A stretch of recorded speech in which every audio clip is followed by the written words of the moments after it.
നമസ്കാരം. നമ്മുടെയൊക്കെ ജീവിതത്തിൽ ഒരുപാട് തിരക്കുകളും ടെൻഷനുകളും ഒക്കെ ഉണ്ടല്ലേ? ഇതിൻ്റെയെല്ലാം ഇടയിൽ ഒരു സമാധാനം കണ്ടെത്താൻ നിങ്ങൾ ആഗ്രഹിക്കുന്നുണ്ടോ? എങ്കിൽ ഇന്നത്തെ ഈ വിവരണം തീർച്ചയായും നിങ്ങൾക്കുള്ളതാണ്. കലങ്ങിപ്പോകാത്ത ഒരു ഹൃദയം, അത് വിശ്വാസത്തിലൂടെ എങ്ങനെ സ്വന്തമാക്കാം, അതാണ് നമ്മളിന്ന് നോക്കാൻ പോകുന്നത്. അപ്പോൾ നമുക്ക് തുടങ്ങാം. ഈ ഒരു വാക്യമുണ്ടല്ലോ, ഇതാണ് നമ്മുടെ ഇന്നത്തെ ചർച്ചയുടെ എല്ലാം അടിസ്ഥാനം. നമ്മുടെ ഹൃദയത്തിലെ ആ ഒരു കലക്കത്തെയും ഭാരത്തെയും ഒക്കെ മറികടക്കാൻ യേശു തരുന്ന വളരെ ലളിതമായ എന്നാൽ അതിശക്തമായൊരു ആഹ്വാനമാണിത്, വിശ്വാസം. ഈ ഒരു ചിന്ത മനസ്സിൽ വെച്ചുകൊണ്ട് നമുക്ക് മുന്നോട്ട് പോകാം. അപ്പോൾ നമ്മൾ ഈ ഒരു വിഷയത്തിലേക്ക് കടക്കാൻ പോകുന്നത് ഈ 6 സ്റ്റെപ്പുകളിലൂടെയാണ്. ആദ്യം ഈ ഹൃദയത്തിലെ കലക്കം എന്നു പറഞ്ഞാൽ എന്താണെന്ന് നമ്മളൊന്ന് നോക്കും. എന്നിട്ട് അതിനുള്ള പരിഹാരം, അത് കഴിഞ്ഞ് കലങ്ങിപ്പോകാത്ത ഒരു ഹൃദയവുമായി മുന്നോട്ടു പോകാൻ നമുക്ക് പ്രാക്ടിക്കലായിട്ട് എന്ത് ചെയ്യാൻ പറ്റുമെന്ന് നോക്കാം. അപ്പോൾ ആദ്യത്തെ ചോദ്യം, എന്താണ് ഈ ഹൃദയത്തിലെ കലക്കം? ശരിക്കും പറഞ്ഞാൽ ഇത് നമുക്കെല്ലാവർക്കും എപ്പോഴെങ്കിലുമൊക്കെ തോന്നിയിട്ടുള്ളൊരു കാര്യമാണ്. ഉള്ളിൻ്റെ ഉള്ളിലൊരു ഭയം, ഒരു അനിശ്ചിതത്വം, ആശങ്കകളൊക്കെ വന്ന് നമ്മുടെ മനസ്സിനെ വല്ലാതെ അസ്വസ്ഥമാക്കുന്ന ഒരവസ്ഥയില്ലേ? അതാണത്. ഈ കലക്കം എന്ന് പറയുന്നത് പല രീതിയിൽ വരാം, അല്ലേ?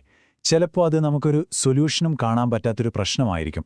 അല്ലെങ്കിൽ നമുക്ക് ഏറ്റവും പ്രിയപ്പെട്ട ആരെങ്കിലും നമ്മളെ വിട്ടുപോകുമ്പോഴുള്ള ആ ഒരു വേദന, ശരിക്കും ഇനി എങ്ങോട്ട് പോകണമെന്നറിയാതെ നിൽക്കുന്ന അവസ്ഥ, ഭാവിയെക്കുറിച്ച് ഓർത്തിട്ടുള്ള പേടി, ഇതൊക്കെ വരുമ്പോഴാണ് നമ്മുടെ ഹൃദയം വല്ലാതെ കലങ്ങിപ്പോകുന്നത്. പക്ഷേ ഒരു കാര്യം നമ്മൾ ഓർക്കണം, ഇങ്ങനെ തോന്നുന്നത് ഒരു ബലഹീനതയൊന്നുമല്ല. യേശുവിൻ്റെ കൂടെ എപ്പോഴും നടന്ന ശിഷ്യന്മാർക്ക് പോലും ഈ ഭയം തോന്നിയിട്ടുണ്ട്. തങ്ങളുടെ ഗുരു തങ്ങളെ വിട്ടുപോകുമെന്ന് കേട്ടപ്പോൾ അവരുടെയും ഹൃദയം വല്ലാതെ കലങ്ങി. അതുകൊണ്ടുതന്നെ ഈ തോന്നൽ വളരെ മാനുഷികമാണ്.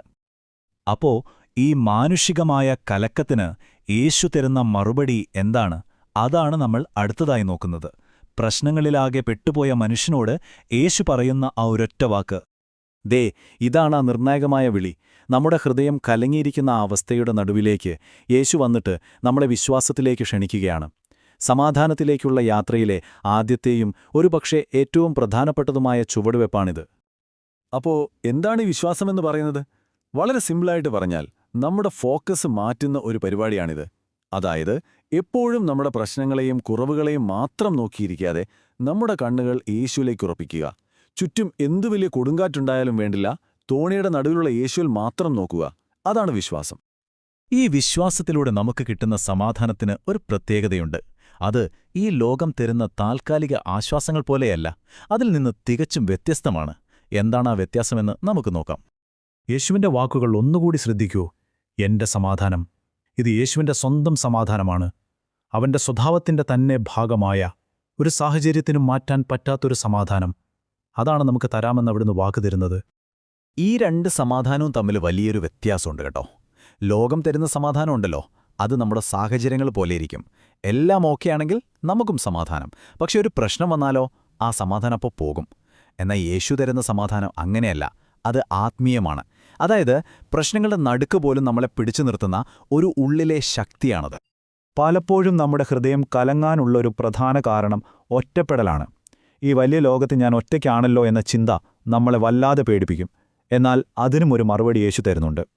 എത്ര ആശ്വാസം തരുന്ന ഒരു വാഗ്ദാനമാണിത്, അല്ലേ? നമ്മുടെ ജീവിതത്തിലെ ഏറ്റവും കഷ്ടപ്പാടുള്ള സമയത്ത് പോലും നമ്മൾ ഒറ്റയ്ക്കല്ല എന്ന ഉറപ്പാണ് ഈ വാക്ക്. നമ്മളെ കൈപിടിച്ച് നടത്താനും ആശ്വസിപ്പിക്കാനും ഒരു ദൈവീക സാന്നിധ്യം എപ്പോഴും കൂടെയുണ്ട് എന്നൊരു ഓർമ്മപ്പെടുത്തൽ. ഓക്കെ, ഇത്രയും കാര്യങ്ങൾ നമ്മൾ കേട്ടു. പക്ഷേ ഇതൊക്കെ എങ്ങനെ നമ്മുടെ ജീവിതത്തിൽ പ്രാവർത്തികമാക്കും? കലങ്ങിപ്പോയൊരു ഹൃദയത്തിൽ നിന്ന് സമാധാനത്തിലേക്ക് വരാൻ നമുക്ക് ചെയ്യാൻ പറ്റുന്ന ചില പ്രാക്ടിക്കൽ സ്റ്റെപ്പുകളുണ്ട്. ഒന്നാമത്തെ സ്റ്റെപ്പ്, പേടിയെ മാറ്റി നിർത്തിയിട്ട് മനഃപൂർവ്വം വിശ്വാസം തെരഞ്ഞെടുക്കുക എന്നതാണ്. ഞാൻ വിശ്വസിക്കാൻ പോകുന്നു എന്നൊരു തീരുമാനം. പിന്നെ പ്രാർത്ഥന. നമ്മുടെ ഉള്ളിലുള്ള ഭാരങ്ങളും ടെൻഷനുകളുമൊക്കെ ദൈവത്തോട് തുറന്നു പറയാം. അതോടൊപ്പം തന്നെ ദൈവവചനത്തിലെ അവിടുത്തെ വാഗ്ദാനങ്ങളിലെ അങ്ങ് ഉറച്ചു നിൽക്കുക. പിന്നെ നമ്മുടെ ഈ വിശ്വാസം കാണുമ്പോൾ മറ്റുള്ളവർക്കും അതൊരു ഇൻസ്പിരേഷൻ ആവണം. അപ്പോൾ നമ്മളിതിൻ്റെ അവസാന ഭാഗത്തേക്ക് വരികയാണ്. ഇതുവരെ പറഞ്ഞ കാര്യങ്ങളെല്ലാം ഒന്നിച്ചുവച്ച് കലക്കമില്ലാത്തൊരു ഹൃദയവുമായി നമുക്ക് എങ്ങനെ മുന്നോട്ട് ജീവിക്കാൻ പറ്റുമെന്ന് നോക്കാം. ഇതാണിതിലെ ഏറ്റവും പ്രധാനപ്പെട്ട കാര്യം. വിശ്വാസമെന്ന് പറയുന്നത് നമ്മുടെ ഹൃദയത്തിലെ കലക്കത്തെ വെറുതെ അടക്കിവെക്കാനുള്ളൊരു വഴിയല്ല, മറിച്ച് ആ കലക്കത്തെ സമാധാനമാക്കി മാറ്റുന്ന ഒരു ശക്തിയാണ്. ഇരുട്ട് വെളിച്ചത്തിനു മുന്നിൽ ഇല്ലാതാകുന്നതുപോലെ യേശുവിലുള്ള വിശ്വാസം വരുമ്പോൾ ഹൃദയത്തിലെ കലക്കം മാറി അവിടെ സമാധാനം വരും. അതുകൊണ്ട് നമ്മുടെ ജീവിതത്തിൽ എന്ത് പ്രതിസന്ധി വന്നാലും നമുക്ക് ധൈര്യമായിട്ടിങ്ങനെ പറയാൻ കഴിയണം. പ്രശ്നങ്ങൾ വരും, പോകും, വെല്ലുവിളികളുമുണ്ടാകും. പക്ഷേ എന്റെ ഹൃദയം കലങ്ങുന്നില്ല. കാരണം എന്റെ വിശ്വാസം ഈ സാഹചര്യങ്ങളെക്കാളൊക്കെ എത്രയോ വലുതായ യേശുവിലാണ്. ആ ഒരു ഉറപ്പാണ് പ്രധാനം.